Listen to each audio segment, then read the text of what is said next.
இன்னைக்கு எப்படிப்பட்ட இருதயத்தோடு வாலிபர்கள் இங்க உட்கார்ந்து கொண்டிருக்கிறீங்க? உனக்குள்ள அழிந்து போகிற ஆத்துமாக்களை குறித்த பாரம் இருக்கா? சிந்திச்சு பாரு என் வாலிப மகனே மகளே, உனக்குள்ள அழிந்து கொண்டிருக்கிற வாலிப பிள்ளைகளுடைய ஆத்துமாக்களை குறித்த கரிசனை இருக்கா? ஒரு பாரம் burden இல்லாம உன் தேவனை நீ எப்படி போய் சந்திப்ப? நீ என்ன கொண்டு வந்திருக்க? உன்னுடைய காரியங்களையும் உன் கணக்குகளையும் உன் கிரியைக்கு தக்க பலனையும் புரட்டி பாப்பாரு. என்ன சொல்லுவ?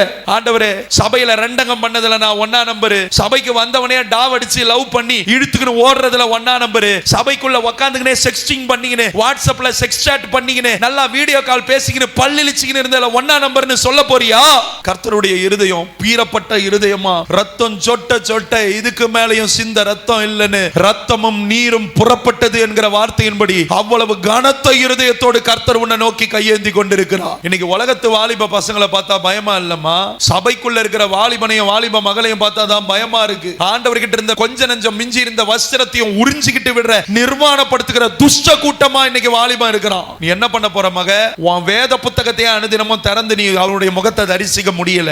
இதுல எப்படி வார்த்தையா இருக்கிற தெய்வம் நம்ம மத்தியில மகிமையா வெளிப்பட போறப்ப நீ எப்படி சந்திக்க போகிற? கர்த்தர் இன்னைக்கு ஏங்கி கொண்டிருக்கிறார். அவரை அனுதினமும் சந்திக்காதவர்கள் அவருடைய வருகையிலே அவரை சந்திக்கவே முடியாது.